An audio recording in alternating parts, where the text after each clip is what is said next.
On voulait continuer dans ce même horizon des activités pour des enfants, mais cette fois-ci à l'international. En Côte d'Ivoire, au niveau de la zone d'Abidjan, Port-Bouégan et Yamoussoukro.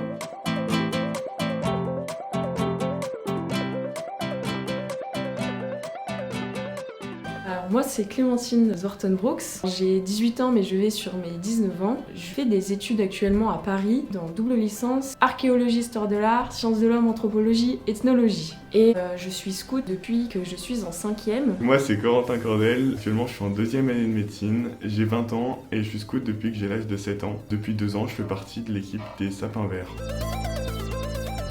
Alors les Scouts et Guides de France, c'est une organisation à l'échelle nationale qui comporte des jeunes mais aussi des adultes qui sont là pour encadrer les jeunes. C'est un mouvement de jeunesse pour les jeunes et par les jeunes. Et l'objectif, en tout cas chez les Scouts et Guides de France, mais c'est partagé par les autres branches du scoutisme, c'est vraiment de se mettre au service de l'autre, au service de la cité, pouvoir appliquer ce que l'on a appris.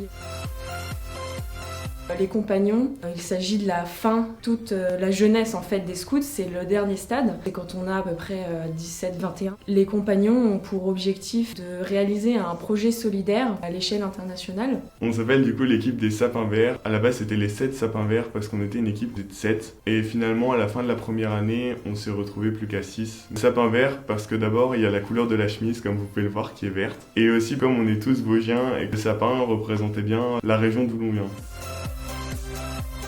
D'abord, il faut remonter un peu dans l'histoire de notre équipe. L'année dernière, on a formé notre équipe et on a décidé d'abord de faire un projet en Alsace avec Caritas Alsace, une branche du Secours catholique. Ça nous a permis de voir un peu ce qu'on aimait faire ensemble et quel projet on voulait bâtir. C'était un projet avec les enfants qui ne pouvaient pas partir en vacances. Et donc, cette année, on est parti du principe qu'on voulait continuer dans ce même horizon. On s'est dit, on aimerait bien faire des activités pour des enfants, mais cette fois-ci à l'international. Alors, ce projet, il a lieu du 6 au 29 août en Côte d'Ivoire, au niveau de la zone d'Abidjan, Port-Boué qui est à côté, mais aussi entre Abidjan et Yamoussoukro. Notre projet va commencer par un camp dit camp VPT avec une ONG, le MESAD. Ensuite, on va aller vers le sud du pays, où on va aider à la construction de dortoirs. Et il va s'agir aussi d'organiser pendant 4 jours des actions de rue. Après ça, il nous restera une semaine réservée pour la découverte du pays. Parce que venir dans ce pays, c'est pas seulement agir, mais c'est aussi le connaître. On sera toujours accompagné par des membres de l'ONG et aussi des scouts locaux.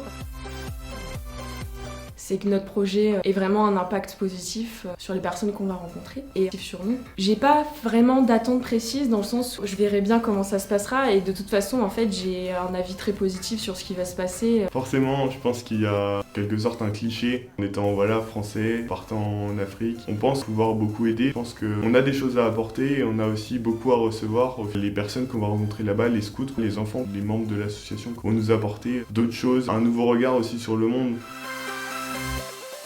Comme je les rejoins assez tôt, ça a été pour moi comme une école de la vie où j'ai pu apprendre énormément de choses, où j'ai pu faire de belles rencontres, j'ai appris à toujours faire de mon mieux, à écouter les autres, à partager, à vivre ensemble en fait. Et encore aujourd'hui, j'ai l'impression que j'apprends des choses en étant par exemple chef dans le groupe, en encadrant des enfants, ça me permet d'essayer de partager les valeurs qu'on m'a appris durant toutes ces années. Alors le scoutisme, ça m'a apporté déjà une aide par rapport au développement personnel, beaucoup de relations amicales. Ça m'a aussi appris beaucoup de choses que je ne savais pas faire avant et qui sont utiles, comme par exemple des brelages, du feu, des chants. Ça m'a aussi permis d'avoir beaucoup de souvenirs. J'espère que voir cette vidéo donnera peut-être une sorte d'impulsion pour vous aussi aider des personnes qui vous entourent par des actions solidaires. Ça sera toujours une bonne action qui sera utile et qui fera du bien au monde. Que ce soit au Scout comme dans plein d'autres associations, c'est un mouvement qui fonctionne grâce à des bénévoles. Il y a un problème en ce moment avec le manque de bénévoles et je pense du plus profond de moi qu'on a tous à apporter à une association qui œuvre pour quelque chose qui nous touche, que ce soit au Scout, que ce soit au Resto du Cœur ou dans plein d'autres associations. Donc je vous invite tous à donner le peu de temps que vous avez pour des associations et vous verrez, vous ne serez pas déçus, vous avez beaucoup plus à recevoir que le temps que vous allez donner. Comme l'a dit Baden-Powell, le créateur du scoutisme, la question n'est pas qu'est-ce que je peux avoir, mais qu'est-ce que je peux donner dans la vie. Et vous, qu'est-ce que vous pouvez donner dans votre vie ?